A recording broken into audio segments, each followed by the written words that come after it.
Partner, eto na tayo sa katawan ng balita. Sige, partner. Pulis na may-ari ng baril na ginamit sa shooting incident sa Tacloban, posibleng maharap sa kaso, ayon po sa NAPOLCOM.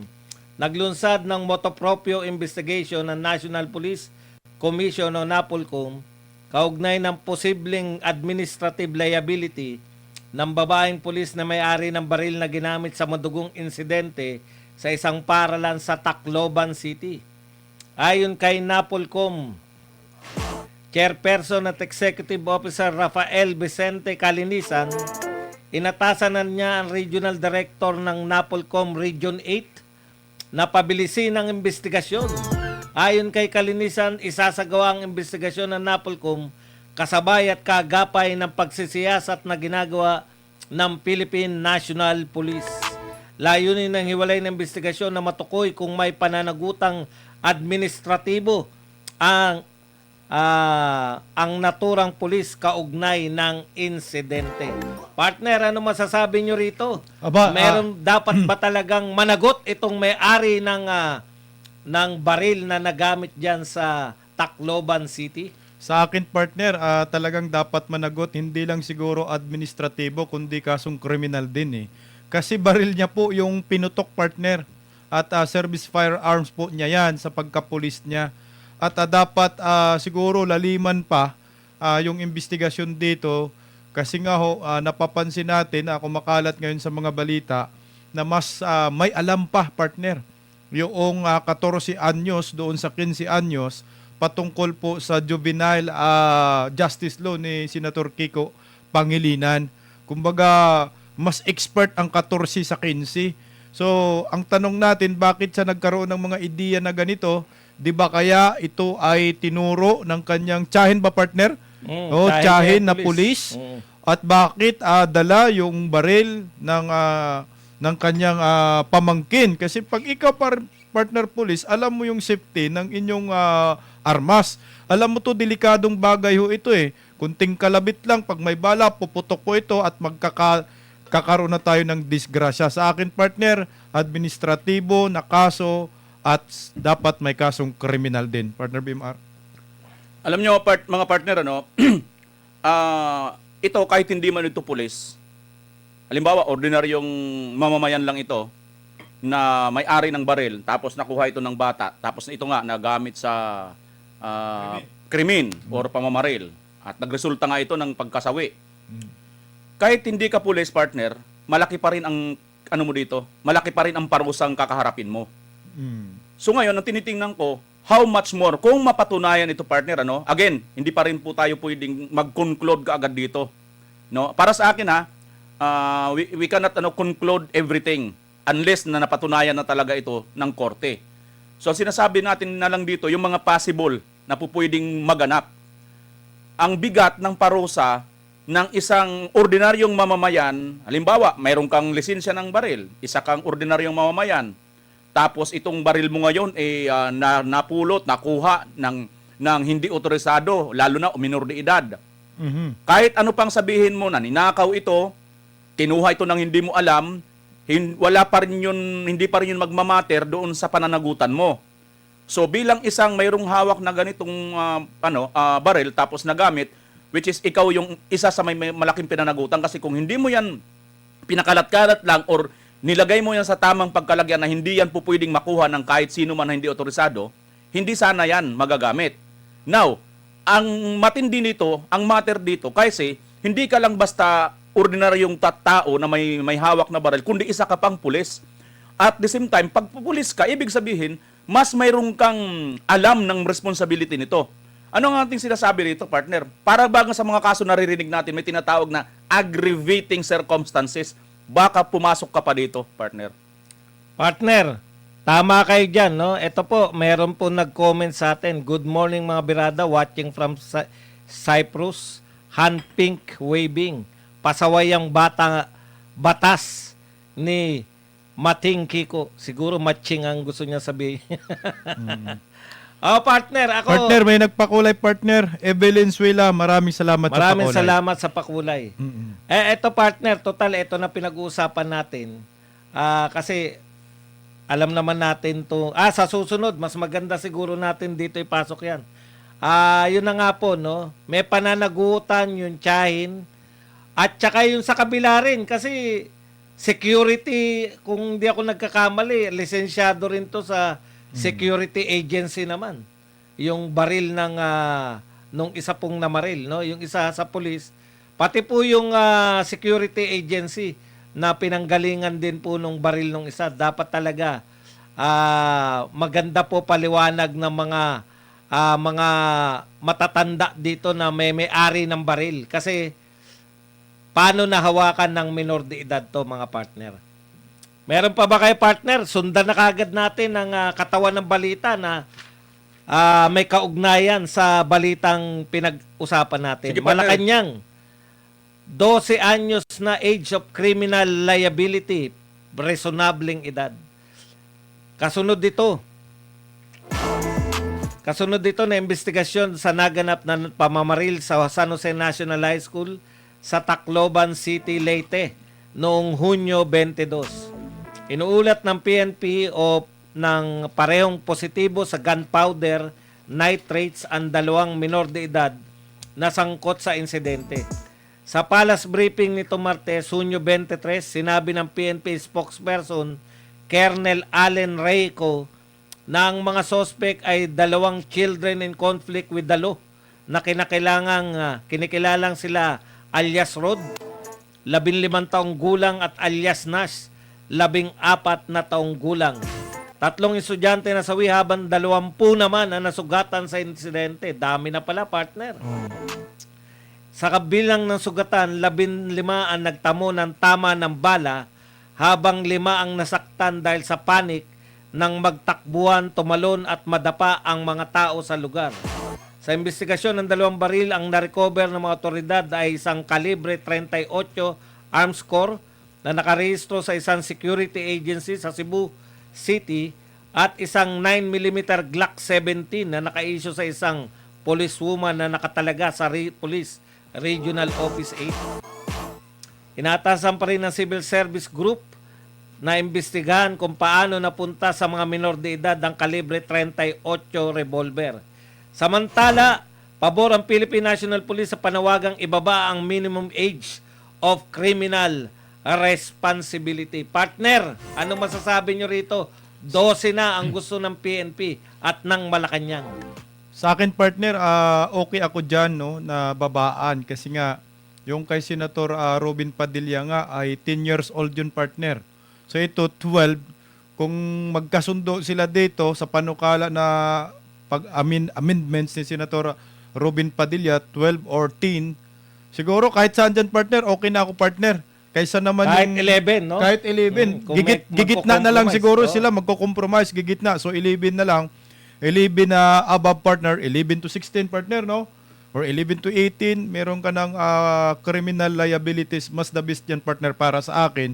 Kasi ngayon, yung kay Kiko Pangilinan, nakakatakot kasi 15 below, partner, at wala ka pang pananagutan, no? Walang 15 criminal below. liability. Walang criminal liability. Yung 15 naman to 18, kung ikaw ay parang inosente ka sa krimen, wala ka ring pananagutan wala ka rin pananagutan sa kriminal na ginagawa mo pag inosente ka, partner. Partner, paliwanag natin sa mga nanonood, yung criminal liability po, hindi po kaya sila pwedeng makulong. Ano yung partner, parang bahay pag-asa lang yata, partner? Correct. Yun, Mamaya, papaliwanag pa natin yan. Partner Bimar, Alam mo, partner, ang ganda na nito, no? Kung sakasakaling magtuloy-tuloy na itong usapin na ito, hindi para dahil lang gusto lang natin may parusahan ng mga kabataan. Ang atin nitong hinahanap, mga kapartner, kasi kailangan natin hanapan ng solusyon at lalo na ugatin natin kung bakit nagkaganito. Partner, kanina lang, bago ako pumunta dito, may mga napanood ako kaninang mga balita na isa pala sa mga dahilan, partner, itong mga napanood nitong mga kabataan or laro no, online. Go Box ba yun? Go Black. talaga, may meron, Roblox, partner. yung Roblox. Iba rin yung Roblox, partner. Iba Parang yung Roblox para din. nagtatayo Oo, ka ng parang bahay Roblox dun, siya. Oo, parang Tapos may intent daw ito na parang para ang naglalaro daw dito, parang mayroon siyang anting-anting, kapangyarihan, may lakas, ganun. Ano partner? Gorbax. Gorbax. Gorbax, ayan. Oo. Gorbax. Roblox kasi para mga blocks yun na nagtatayo ka yata ng bahay. Parang blocks din to partner, pero karahasan to partner yung Oo. ini-introduce ng naturang laro. Kasi di ba dati partner, may nauna ng babala ang PNP dito sa Roblox na ito, na wag masyadong laruin ng mga bata kasi may epekto pala ito. So, dito mga kapartner, kung ganun man lang din, magkakasundo sila. Ako, payag na ako sa 12, partner. Ako talaga payag na ako sa 12, no? May basihan kasi ako kung bakit ako pumapayag sa 12 na hanggang dyan. Ngayon, partner, ganito. Aside from that, hindi dahil sa pumapayag tayo, gusto natin makapagparusa ng mga kabataan. Tingnan din kasi nga, yung panukala ng Senator Rubin, isa doon sa kanyang sinasayit mga kapartner, yung mga kabataan ginagamit ng mga sindikato. Tama, Correct. Tama. So, mahalaga... Lalo na sa droga partner. Yes, partner, Isa pa sa mahalaga dito, partner, Runner, sila yung runner eh. correct. Oo, kasi nga, at saka partner, yung mayroon ako, bagay, matatagal na yon pero dati kasi, yung mga hired killer na mga nabalitaan namin noon sa parating norte, partner, talagang mga ganong edad, 12, 14. May kasama. namimili sila. Oo, may kasama silang matanda na, nakabike lang. Pinagjasan nila yung mabatas talaga. Oo, talagang ganun ba? So, kinikilabutan ako tuloy. So, ibig lang sabihin nito natin, partner, kung mapag-usapan at magtuloy-tuloy na ang pag-aamyenda nitong batas na ginawa ni Senator Kiko, dapat lang tukuyin din magkaroon ng iba't ibang mga level kung gaano kabigat ang dapat nga kaparusahan. Correct. Katulad nito ngayon, di ba? Itong pangyayari na ito, nag-ugat ito, sabihin na lang natin dahil sa binuli sila, partner. So doon pa lang, partner, sa pambubuli na yun, mayroon na naman tayong malaking problema doon. Kasi gaano ba kalaki ang responsibilidad na dapat na pananagutan din ng mga paaralan kung ganito. Kasi nga, syempre, nasa loob nila ng paaralan ito, doon ito nabubuli. Di ba? Hindi naman ito mabubuli doon sa pamamahay nila. So, ibig sabihin, mayroon din dito titingnan na anggulo kung paano naman ang paaralan umaksyon tungkol sa mga mambubuli na mga bata, na mga estudyante. And then, after dyan, gaano ba ang bigat pagka itong mga bata na nakagawa ng krimen ay ginamit ng sindikato, ito naman ng mga bata na natuto lang, na nasanay lang doon sa laro sa internet, or itong mga batang mga nabuli. Yan, partner, siguro dapat isama sa pag-uusapan. So, titignan muna, ito ba'y nabuli?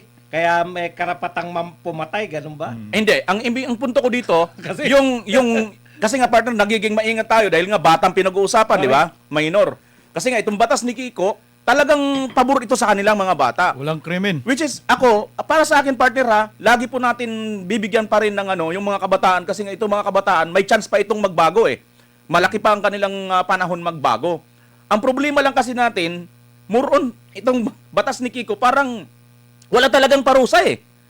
Di ba? Ang sinasabi ko, partner, yung level ng parusa na igagawad sa kanila pag napatunayan sila. Partner, para sa kaliwanagan po ng lahat, dalawa lang po yung consider dyan na level, no? Sige. Yung heinous crime, alam na natin yung mga heinous crime, yung mga murder, kidnapping, basta lahat po na reclusion perpetua. At saka yung lesser, eto ang pagkakaiba, no? Kahapon ko lang din natuklasan, siyempre, nagre-research tayo dahil balita eh. Natuklasan ko po pala, kaya pala ginagamit tong mga bata, lalo na po sa mga lesser crime, yung mga runner ng droga, Droga, partner. ganyan. Laya pala agad dyan. Snatcher. Within 8 hours, 8 dapat hours. dapat na-surrender na yan sa DSWD. Pag hindi mo ginawa, illegal detention kaso mo. Correct. At ang magkakaso sa kanila, mga Human HR, rights. human rights. Yan yung kasalanan malaki nitong batas na to. Eh. Kahit na yung, basta hindi heinous crime, partner. Akyat Absuelto na bahay. agad. Tignan nyo naman, akyat bahay, nagnakaw yan. No? Nahuli. Bawal pong mahigit 8 oras yan sa police station. Kung hindi, Illegal human detention. rights kagad yan, partner. Tuwan-tuwa yung human rights yan. Nagbabantay lang yung mga human rights kasi kahit walang kinalaman sa kanila, alam nyo naman kung kanino nakapanig yung human rights, wag na natin banggitin. Pero bawas yan sa kalaban, di ba? Pag yung pulis napakulong, bawas kalaban yan. Kaya matalas po yung human rights yan. Kawawa po yung pulis dito sa... Kaya ang ginagawa ng pulis, kahit walang DSWD, mag-8 oras na, pakawalan na yung Pakawalan. bata. Minor eh. Tama yan, partner, kasi naalala ko rin. Sa practice, no? Oo, Ganyan. sinabi yan ni former President Duterte Mm. na kapag meron na aresto na minor de edad, pag sinabi minor de edad, automatic pinapakawalan ng kapulisan yan. At kung umaakyat man sa piskal, automatic dinidismiss din nila yung partner. Sabi ni Tatay Digong, naging piskal siya. Wala yan, dinidismiss lang namin yan. Hindi namin pinapansin dahil nga dito sa juvenile justice law ni Kiko Pangilinan, partner. So ang pinapaboran talaga nito yung mga kriminal na bata. Correct. Hindi po yung mga biktima nila. Kumbaga ang tinitignan nila, protection sa mga Kriminal. nakagawa ng krimen Krimen. na minor de edad. Kaya pag 8 oras, tapos ano namang gagawin na sa batas pa to ha, hindi pa to sa aktual. Sa batas, bibigay sa'yo 8 oras. Within period ng 8 hours, isosurrender mo na sa pamilya yan. Correct. Ikaw pa mag-escort yan. O Oo. kaya sa barangay. Oo. Yung barangay naman, anong gagawin niya pag wala yung nanay niyan? Ibibigay Palayaan din. na yan. Papalayain lang po yan. Kaya po sa aktual, meron nga pong mga minor de edad na bata na akyat bahay. Nakita ko may baon na silang birth certificate. Yan, tama ka dyan, partner. Sinabi rin niya ni former President Duterte. Yung mga sindikato, nagdadala talaga ng birth certificate at saka pinapakita sa mga kapulisan na ako minor de edad. Pinapakita, partner. Ayun yun ang turo daw sa kanila. Kapag nahuli ka, ang gagawin mo, ipakita mo yung birth certificate sa kapulisan. Pag pinakita mo yan, papakawalan ka. Dito mahalaga siguro yung punto na titingnan talaga at mas mabigat ang parusa kung sakasakaling ginamit ng sindikato. Tama ka dyan, partner. Partner, basahin natin yung meaning ng juvenile justice. Ha? Ang juvenile justice ay tumutukoy sa sistema ng batas at mga programa na nakatuon sa mga batang may edad na mas mababa sa 18 taong gulang na nasasangkot sa paglabag sa batas. Kaya tama, partner. Ito ay para sa mga nakagawa ng krimen na 18 pababa. Sa Pilipinas, ito ay pinamamalaan ng Juvenile Justice and Welfare Act of 2006 na naglalayong protektahan ang karapatan ng bata at bigyan sila ng pagkakataon magbago at makapagbagong buhay sa halip na agad maparusahan. So, yun yung non-heinous crime, partner. Sa heinous crime naman, paano naman yan sa aktual? Sa aktual po, eto rin mismo, yan yung namamahala, yung juvenile justice na meron pong ahensya na juvenile justice.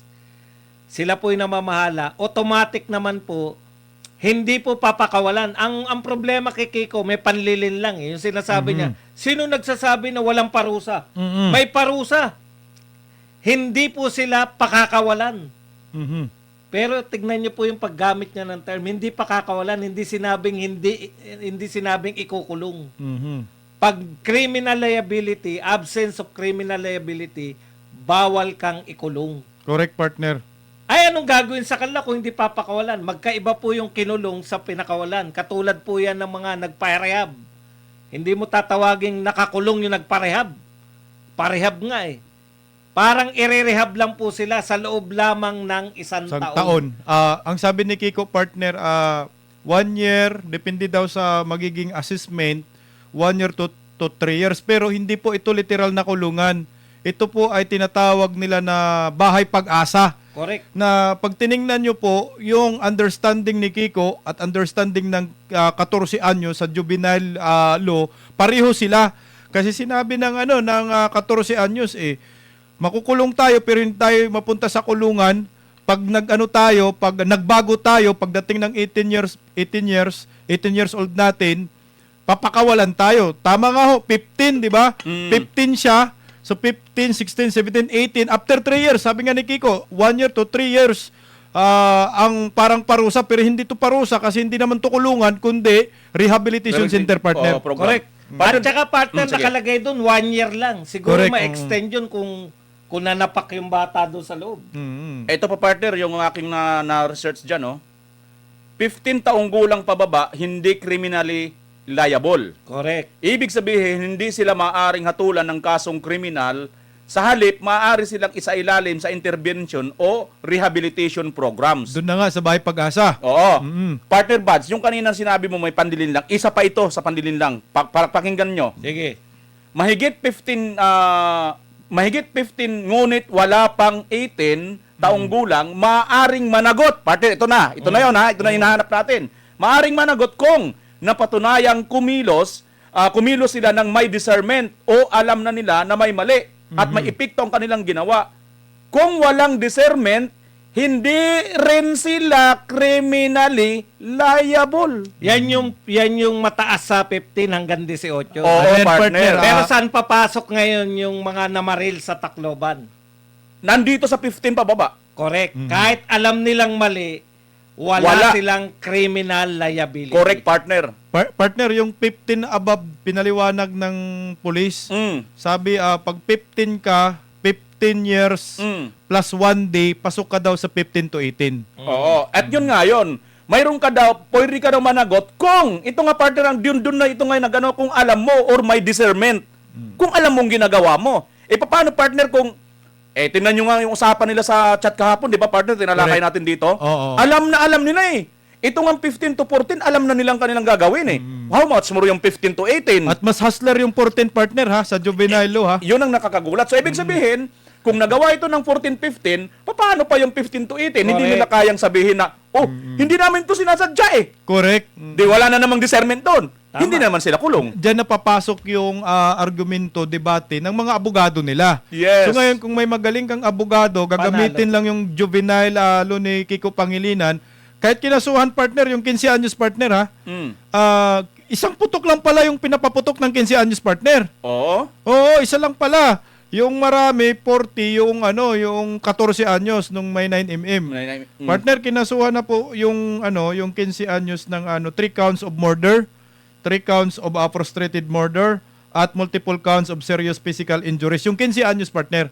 Kaya lang partner, kinasuhan na, parang good news na sa pandinig natin, pero ayon sa batas, hindi criminally liable.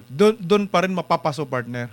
So, Yun nga. useless. Useless yung kaso. Yun nga yung sinasabi natin na panlilin lang doon. No? Mukhang sa biglang tingin, hindi dapat pakawalan yan. May ganun pa si Kiko. Oo. Hindi dapat pakawalan yan. Mananagot yung magpapakawala dyan. Correct. Sa totoo po, ang heinous crime na murder, habang buhay na pagkakabilanggo. Oo. Ito po, 1 taon lang. Hindi pa siya nasa bilangguan. Naroon Nasa pa siya sa isang Rehabilitation center. tahanan nga tawag partner. Home pa eh. Pag-asa. Pag-asa. Bahay pag-asa. Bahay pag-asa pa. Bahay pa.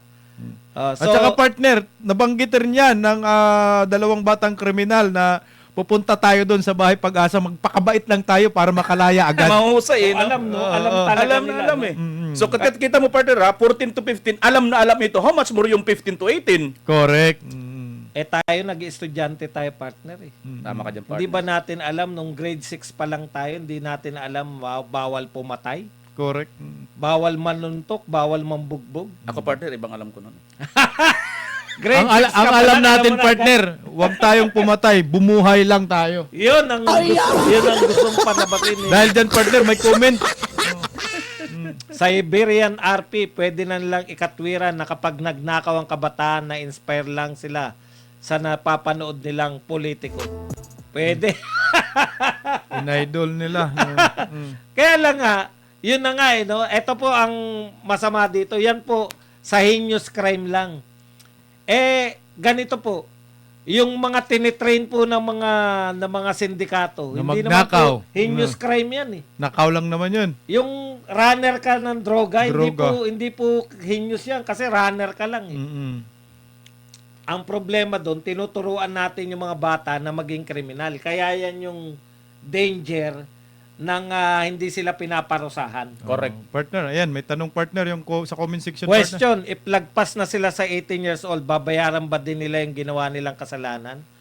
Legit Hindi na po yan. sila kasama dito. Lagpas pala sila Lagpas sa na 18. sila, wala- Normal na po sila. Correct. Ikukulong na po sila sa normal na kulungan. Partner, meron pa akong napuna pala, no? Itong 14 anyos, siya yung may ante na police Correct. woman. Siya yung may sinasabi tungkol dito sa batas. Sa juvenile. Oo, sa juvenile. Tapos, nang tiningnan natin partner yung kahapon, yung binasa natin yung yung kanyang Combo. combo nila, nabasa ko yon. Siya yung parang may alam na alam talaga. Hindi kaya ito dahil nga sa Sa kanyang ante niya yung pulis o kaya na alam niya ang tungkol si dito, pasikot-sikot. Correct ka dyan, partner. 'Di ba? Itong mga anggulo na to na dapat pa rin tingnan ito, silipin to lahat eh. Pag sinilip natin yung lahat, partner, hindi na makukulong yung mga bata. ang kinakailangan talaga natin, Amendments. baguhin talaga yung batas. Amendments. At wag lang po 1 taon. Ibig sabihin kung serious crime yan, reclusion perpetua, dapat mga 10 taon man lang. Mm-hmm. 'Di ba? Pero Oo. pero dapat may iba silang kulungan. Mm-hmm. Ay, yung partner, sandali. Bago mo ituloy yan, ha? Ito, gusto kong tayong tatlo, sa ating tatlo ngayon, gusto kong marinig ang yung dalawa ninyo. Kung sakasakaling kayo ngayon magpapasa ng batas tungkol dito, ano ba para sa'yo? Amendahan natin. Oo, halimbawa ikaw ngayon. Tama yun. Dapat may mga bata kasi noon, partner. Sige, Bigyan natin partner. sila na ideya. Mm. Nung araw, kaya may baby ama eh. Oo. Doon na lumaki sa bilangguan yun eh. Doon na naging kriminal eh. Mm. Kasi bata pa siya na bilanggo. Yan yung iniiwasan ng juvenile. Pero sumobra naman. Mm-hmm. Walang parusa. Kung ako lang po, tignan natin, magtayo tayo ng kulungan para sa mga juvenile. Ayaw natin silang mapunta Isama. sa krimen. Pero kung seryoso po yung krimen nila, dapat kulungan. Kulungan talaga, Pero partner. mga juvenile lang sila pare-pareho. Siguro, partner, pag heinous crime, dito ka, magkasama kayo. Pero kung magnanakaw ka lang, magtutula ka lang, dito ka. Wag Yun kang yung Oo. i-rehab lang. Correct. O wag ka pupunta dito. Kakatayin ka. Kakatayin ka ng ano doon, ng Kahit magkakaedad lang kayo, ano kaso mo? Ano ko eh, akyat bahay. akit bahay ka lang pala. Ha? Doon ka sa mga magnanakaw. Bakit nandito ka sa mga kriminal na heinous crime? Lalapain ka namin ngayon. Alam niyo, partner, yun din yung ano ko, kung sakasakaling ako yung isa sa mag-aamyenda dito, anuhin natin, iba't iba namang antas ang kaso, iba't iba rin kulungan Edad. ng paglalagyan sa kanila. Correct. Hindi naman kulungan, kundi lugar Rehab na lang yung mga, i-rehab sila. Yung mga hindi Oo. heinous crime, rehab lang. Hindi, halimbawa, ang kaso nito ay Rapist. pumatay.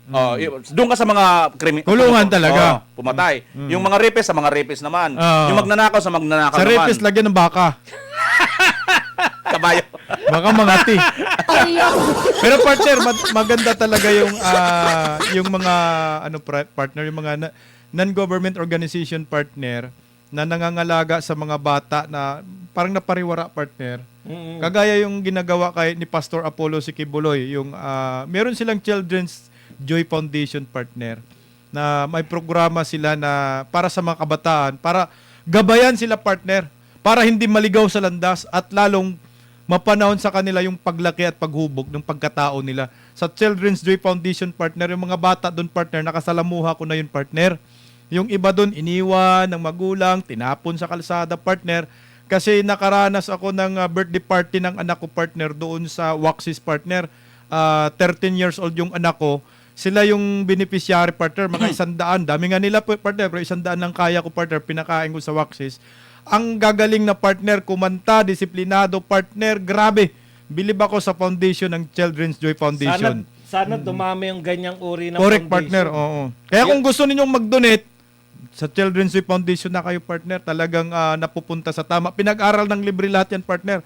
Karamihan mga bata doon, yung mga minaltrato, partner, yung mga pinagpapalo na parang yan yung mga batang gumagawa ng kasamaan pag lumaki, partner. Correct. Pag hindi nagagabayan, partner. Tama, partner. Kasi akala nila tama yun eh. Correct. Kaya kung sila lumaki ng konti, bubulihin naman nila yung ibang bata. Yan yung cycle ng bullying. Mhm. Partner, okay lang bang idagdag ko ito? Teka muna, sige, basahin partner. muna natin Sige. si Surina Jabala. Yung mga nanay din may kasalanan kasi di nila pansin mga anak nila. Pag na-stress na ang minor, iba na ang kinakailangan niya. Tama ka din, partner, kasi alam mo yung mga magulang ngayon, partner, meron talagang mga magulang na hindi na rin nakasabay sa bagong henerasyon. Lalo na ngayon, digital age na tayo ngayon. So yung mga magulang, wala na silang pakialam sa bata eh. Kasi yung bata, uso na sa mga online gaming, partner, kagaya nito sa Gurbox. Walang alam yung magulang dyan. Tayo nga, hindi natin alam. Meron palang games na ganyan, partner. Nalito pa nga tayo sa tawag eh. Tayo Oo. nagugurgur ang natin, mga live. Ito, Gurbox, partner. Dahas talaga, partner, makikita mo parang may pinapas lang, may binabarel. Nandun talaga, partner, sa larong ganyan, partner. Parang Roblox, ganun din, partner. Pero eto partner, sa mga lokong bata, hero to mga to. Sigurado. Ay, oo. Ngayon, pag nakita nila na 1 taon lang nakalaya na, teka. Mhm. Di ba partner? Mhm. Yung mga lokong bata na Gagayahin siya. Oo, Kaya partner. dapat maparusahan. Sige, partner BMR, may gusto kang ipasok. Okay. Partner, ni-research ko kung kailan pala ito naitatag na batas. Mm. Juvenile Justice and Welfare Act 2006. So 2006 lang pala ito, partner. Ipinasa ng Kongreso ang Si Kiko lang nagpasa niya. Oo, Panahon RA ni Kiko. RA 9344. April 28, 2006, nilagdaan ito ni Gloria Macapagal Arroyo bilang batas. Yan, partner. Alam mo kung partner kung bakit ko ito siningit? Urgent bill pa yan, partner, ha, sa panahon ni Gloria, ha? Oo. Tapos inamindahan ito nung panahong 2013, ng panahon na ni Pinoy. Partner, isa sa naalala ko, partner, kasi naikwento ko na dito yan eh. Mayroon akong kapitbahay na lumaki talaga sa kulungan, partner. So, taon yun 1990... Before 2006 yan. Yes, partner, 1990, 1989, basta yung panahon ng mga bata kami, kasuntukan ko ngayon, kabuksingan ko yun. Nasaan siya ngayon? Nakasuntukan mo mga kriminal. Talaga ibang klase. Hindi, ka talaga. ang kaso naman niya, partner, tungkol sa pagnanakaw. Oh, Doon siya lumaki talaga sa kulungan. yun na nga eh. Kaya naisip ko, sabi ko, teka lang, bakit nakulong pala yung kababata ko? Kasi wala pang batas na juvenile justice law Nung noon. panahon na yun. Yan, Oo. oo. Yung pala yun, partner. Bago lang yan eh, 2006. Oo. Kaya tama nga yan, tama yan na proteksyonan. Hindi sila. Kaya lang, sumobra nga eh. Nagamit ng mga criminal elements. Yan yung problema. Gilia Medo, may napanood ako, 13 years old, pinatay kapitbahay niya sa USA, Virginia. Ang hatol po, 15 years siyang kulong. Dapat ganun din dito sa Pinas ang parusa. Kita nyo, 13 years old. Di ba? Kasi dyan sa Amerika, iba-ibang estado, iba-iba po ang batas. Kaya ganyan po Yung yan. batas na ito, saan kinuha ni Kiko? Sa Amerika din yan eh. Nangopya yan. Pero Nangopya sa Amerika palpak eh. yung pagkopya niya eh. Partner, kung ako magsasuggest dito, no, kung ako yung pagbibigyan ng pagkakataon na makapag-suggest kung anong parusa, katulad din ng parusa kung gaano ang ginagawa ng mga sakto sa edad na na kriminal. Pero isasama doon yung rehabilitation niya. Halimbawa, magre-rehab siya ng mga 5 years or 3 years. Kung ang parusa ng isang kriminal na gawa niya, katulad nito binanggit ng ating viewers, 15 years. So imaminus na lang yun doon. So hanggang tumatanda siya, pagsasilbihan niya yun. Ako naman, okay naman yun. Wag naman, kunwari, nakapatay siya, tapos habang buhay din. Hindi naman yun, nawalan na siya eh. Kahit kalahati. Kasi ang reclusion perpetua, 40 years yan eh. Okay, sige. So kung 20 Hindi years... ba 20 years? Hindi ba 20 years? Hindi, reclusion. ang habang buhay, ang kahulugan ng isang buhay Habang mo, buhay, 40 pagkakulong anyos. yun. Okay. 40 anyos ang isang buhay. So kalahati noon. Kalahati, mga 20. Paano kung... 20. Marami napatay. Oo. So yun, 3 napatay nila. Di ba? Times 2, times 3. Times 3. Tapos 60. times 3 tapos i-divide. 60. 60. 30 years. Oh. Buhay pa sila. Nagkamali kung mamindahan, no? Pero ito sa Umamin ngayon, yan. after 1 year, Tsaka, laya na to. panukala lang natin yan. Di naman Oo. tayo congress. Pag naging congressman tayo siguro, partner. Bas kagalang-galang ka naman sa congressman partner. alam nyo, sa totoo lang, sa dami eto alam po ng mga viewers natin yan. Eh. Hindi naman po sa pag-ano. Ang dami po namin naiisip na kapalpakan ng mga batas, tsaka yung mga mambabatas po natin, alam namin na pwede kami dyan eh. Kaya lang, hindi talaga kami mananalo. Yun lang talaga. Oo. Pero pakipot lang kami. Medyo sundutan nyo lang. Baka magsitakbo kami ng... Malay natin, may buto tayong kalahating milyon, di ba?